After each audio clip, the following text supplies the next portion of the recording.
Hi everyone. So today we will start a new topic that is equiसिटम. बेटा अगर equisetum की बात की जाए, if we talk about equisetum, तो इसको एक और नाम से जाना जाता है, दैट इज़ हॉर्सटेल.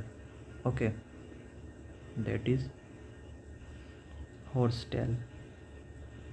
इसको हॉर्सटेल इसलिए बोला जाता है क्योंकि इसका जो प्लांट बॉडी होगा वो घोड़े की पूंछ की तरह दिखाई देता है. एक्सटर्नल अपीयरेंस में वो घोड़े की पूंछ की तरह दिखाई देता है, इसलिए इसको हॉर्सटेल बोला जाता है.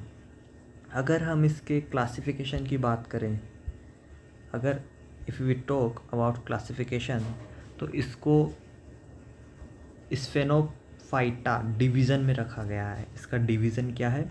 स्फेनोफाइटा. इसका सब डिवीज़न है स्फेनोप्सिडा. इसकी क्लास है कैलेमोप्सिडा. और इसका जो ऑर्डर है वो है इक्विसिटेल्स. ये बात आपको याद रखनी है कि ऑर्डर के लास्ट में हमेशा एल्स आता है. ऑर्डर के लास्ट में हमेशा एल्स आता है. फैमिली की अगर बात की जाए तो फैमिली इसकी इक्वेसिटेसी होगा. फैमिली के लास्ट में एसी वर्ड आता है. दिस एसी वर्ड फैमिली के लास्ट में आता है. और इसके जीनस की बात की जाए तो दैट इज़ इक्विसिटम, जिसको हम हॉर्सटेल भी बोलते हैं. अगर हम बात करें इसकी प्लांट बॉडी की, तो इसमें दो टाइप की ब्रांचें पाई जाती है बेटा. दो टाइप की ब्रांच सिस्टम यहाँ पर पाया जाता है. पहला है स्टेराइल ब्रांच और दूसरा है फर्टाइल ब्रांच. स्टेराइल ब्रांच को ही वेजिटेटिव ब्रांच भी बोला जाता है. So sterile branch also known as vegetative branch. Vegetative branch. तो यहाँ पर दो टाइप की ब्रांच पाई जाएगी. फर्स्ट है स्टेराइल ब्रांच और सेकंड है फर्टाइल ब्रांच. अगर हम इसकी प्लांट बॉडी की बात करें तो इसकी प्लांट बॉडी इरेक्ट होगी. इरेक्ट यानी कि खड़ी, ऐसे खड़ी हुई. ठीक है, प्लांट बॉडी इरेक्ट टाइप पाई जाएगी. अगर ये यहाँ पर आप देख सकते हो, this is the plant body of equisetum. यहाँ पर स्ट्रोबिलस पाया जाएगा, that is cone, male part. Okay, ये है इसकी फर्टाइल शूट, जिसको फर्टाइल ब्रांच भी बोला जाएगा. ये है यहाँ पर लीव्स. लीव्स की अगर हम बात करें तो लीव्स यहाँ पर स्केली लीव्स प्रेजेंट होगी. Scaly leaves. स्केली लीव्स यानी कि पत्ते पत्ते जैसी सूखी सूखी टाइप यहाँ पर लीव्स प्रेजेंट होगी. यहाँ पर रूट में ट्यूबर्स का फॉर्मेशन होता है. इसका जो राइजोम होता है उसमें ट्यूबर्स का फॉर्मेशन होता है.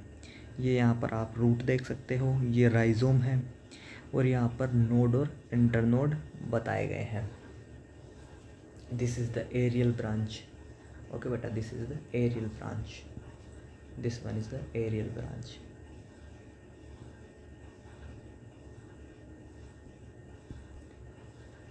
अब इसकी अगर बेटा हम रूट की बात करें, यहाँ पर आप एक पॉइंट ध्यान में रखिएगा कि इसमें एडवेंटिशियस रूट पाई जाती है.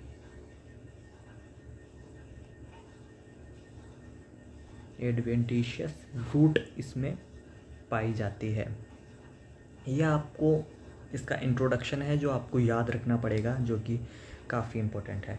इसके अगर हम रूट के ट्रांसफ़र सेक्शन की बात करें, if we talk about the transfer section of root of equisetum, तो सबसे बाहर यहाँ पर एपिडर्मिस देखने को मिलती है.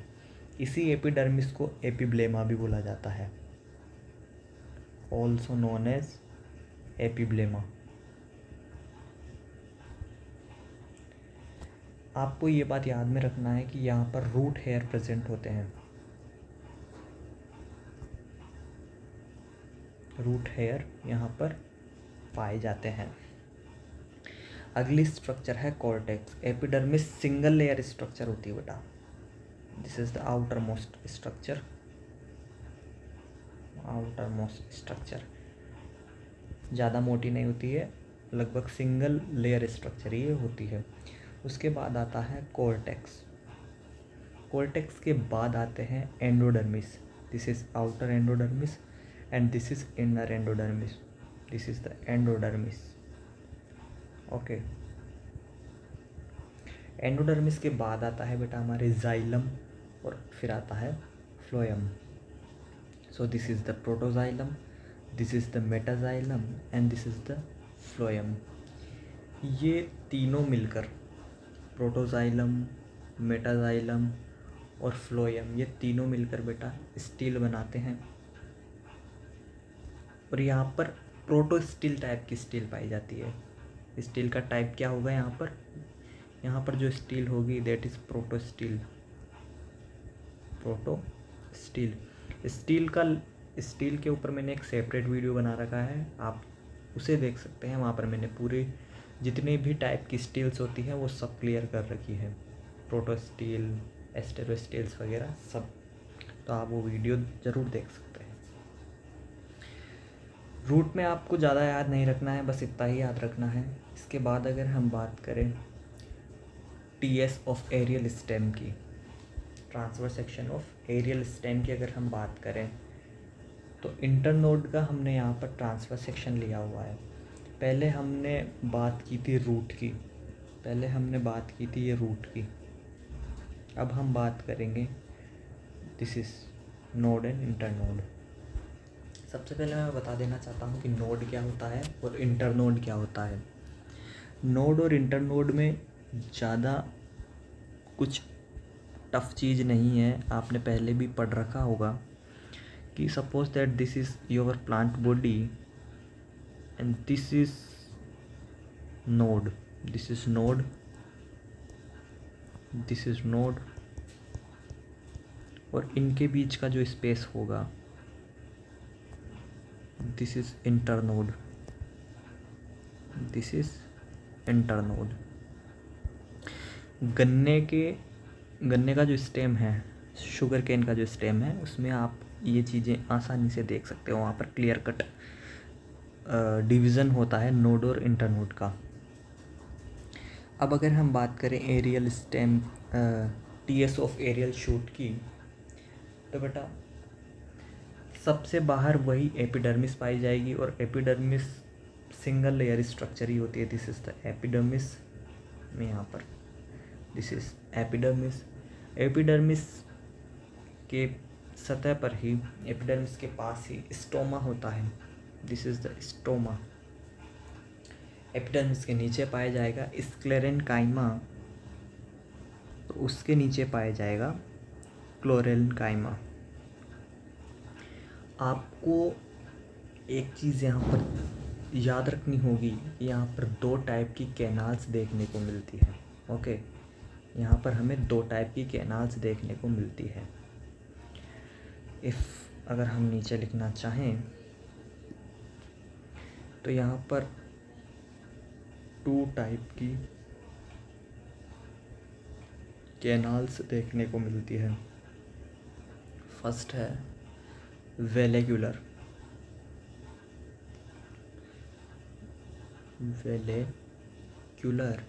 कैनाल।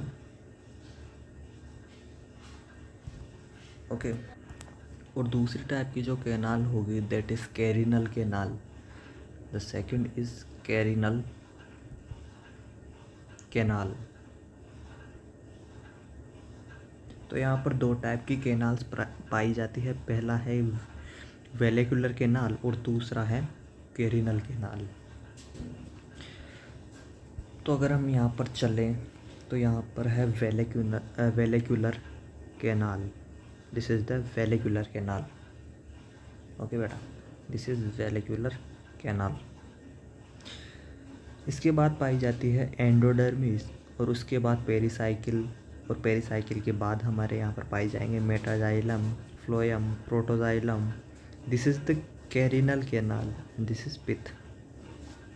इसमें आपको एक पॉइंट याद रखना है कैनाल वाला, जो कि मोस्ट इम्पोर्टेंट है, यह आपको याद रखना चाहिए। यहाँ पर अगर हम स्टील की बात करें, if we talk about stele, अगर हम बात करें स्टील की, तो स्टील बेटा यहाँ पर सिफोनो स्टील टाइप की पाई जाएगी। स्टील है यहाँ पर सिफोनो स्टील, सिफोनो स्टील टाइप की स्टील यहाँ पर पाई जाएगी। इसकी जो पिथ होगा, पिथ यहाँ पर प्रेजेंट होगा, ये भी आपको याद रखना चाहिए। इसकी अगर हम रिप्रोडक्शन की बात करें, if we talk about reproduction,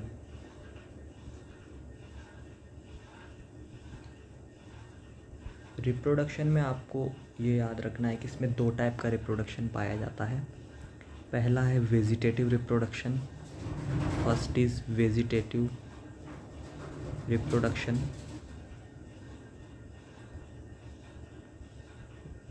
and second is sexual reproduction. Vegetative reproduction की अगर हम बात करें तो वेजिटेटिव रिप्रोडक्शन के अंदर ट्यूबर्स जो हैं, दैट इज़ राउंडेड स्ट्रक्चर, वो जर्मिनेट करेगी, दिस इज जर्मिनेट, और जर्मिनेट करके एक न्यू यंग स्पोरोफिटिक प्लांट का फॉर्मेशन करेगी, that is new young sporophyte का यहाँ पर फॉर्मेशन होगा। सेक्सुअल रिप्रोडक्शन की अगर हम बात करें तो सेक्सुअल रिप्रोडक्शन स्पोर्स के थ्रू होगा, बाय द स्पोर्स।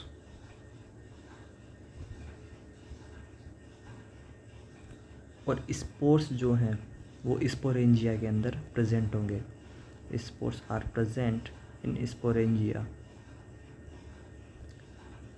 यहाँ पर होमोस्पोरस टाइप के स्पोर्स पाए जाते हैं, तो यहाँ पर होमोस्पोरस टाइप के स्पोर्स पाए जाते हैं। ठीक है, होमोस्पोरस टाइप के स्पोर्स क्या होते हैं, यानी कि जो दोनों स्पोर्स हैं, that is male spores and female spores, means all the spores are same type. अगर सारे स्पोर्स सेम टाइप के होते हैं तो उसे होमोस्पोरस कंडीशन बोला जाता है। तो यहाँ पर हमने बात की बेटा इसकी एक्सटर्नल स्ट्रक्चर के बारे में और रूट एंड शूट के टीएस के बारे में। अगर हम यहाँ पर वापस से रिवाइज करें तो इक्विसिटम की हमने बात की थी, जिसको हॉस्टेल भी बोला जाता है। इसमें 2 टाइप की ब्रांचें होती है। पहली होती है स्टेराइल ब्रांच, जिसको वेजिटेटिव ब्रांच भी बोला जाता है, और दूसरी होती है फर्टाइल ब्रांच। इसका क्लासिफिकेशन के बारे में उसके बाद हमने पढ़ा था। इसमें जो लीव्स पाई जाती है वो स्केली लीव्स होती है, और इसके जो स्पोर्स होते हैं वो स्ट्रोबिलस के अंदर, कोन के अंदर पाए जाते हैं। टीएस ऑफ रूट की अगर हमने बात की तो इसमें हमने बात की थी कि जो एपिडर्मिस होता है वो एक आउटर मोस्ट स्ट्रक्चर होता है, इसी को एपिब्लेमा भी बोला जाता है। अगर रूट की बात की जाए तो हम इसको एपिडर्मिस या फिर एपिब्लेमा भी बोल सकते हैं। ठीक है, इसके बाद कोर्टेक्स होता है, उसके बाद एंडोडर्मिस पाया जाता है। एंडोडर्मिस आउटर एंडोडर्मिस और इनर एंडोडर्मिस में डिवाइड होता है। उसके बाद यहाँ पर जाइलम और फ्लोएम पाए जाते हैं। जाइलम में प्रोटोजाइलम और मेटाजाइलम और फ्लोएम होता है। ये तीनों मिलकर स्टील का फॉर्मेशन करते हैं, और यहाँ पर प्रोटो स्टील टाइप की स्टील पाई जाती है। उसके बाद हमने बात की थी टीएस ऑफ एरियल शूट की, यानी कि इंटरनोड के बारे में हमने बात की थी। इसमें हमने पढ़ा कि जो आउटर स्ट्रक्चर है दैट इज़ एपिडर्मिस, उसके बाद यहाँ पर स्क्लेरेन काइमा की लेयर पाई जाती है, और स्क्लेरेन काइमा के बाद क्लोरिन काइमा की लेयर पाई जाती है। उसके बाद यहाँ पर वेलिकुलर केनाल्स होती है। उसके बाद यहाँ पर एंडोडर्मिस पाई जाती है। एंडोडर्मिस में आपको याद रखना है कि एंडोडर्मिस जो है वो 1 सेल थिक लेयर है। 1 cell thick layer, endodermis is the 1 cell thick layer. इसके बाद यहाँ पर वही मेटाजाइलम पाया जाएगा, प्रोटोजाइलम पाया जाएगा, फ्लोएम पाया जाएगा, और एक कैरिनल केनाल जो कि इम्पोर्टेंट फीचर है इसका वो पाई जाएगी, और पित्त पाया जाएगा। स्टील की हमने यहाँ पर बात की थी कि यहाँ पर सिफेनो स्टील टाइप का स्टील पाया जाता है। यहाँ पर दो टाइप की केनाल्स हमने पढ़ी थी, दैट इज़ वेलिकुलर केनाल और कैरिनल केनाल। रिप्रोडक्शन की अगर हम बात करें तो रिप्रोडक्शन दो टाइप का है, वेजिटेटिव रिप्रोडक्शन और सेक्सुअल रिप्रोडक्शन। वेजिटेटिव रिप्रोडक्शन में ट्यूबर्स जर्मिनेट करेगी और एक न्यू यंग स्पोरोफिटिक प्लांट का फॉर्मेशन होगा। सेक्सुअल रिप्रोडक्शन की अगर हम बात करें तो वो स्पोर्स के थ्रू पॉसिबल हो पाएगा, और स्पोर्स जो हैं वो स्पोरेंजिया में लगे होते हैं। यहाँ पर होमोस्पोरस टाइप की कंडीशन पाई जाती है। Okay student, so thank you everyone.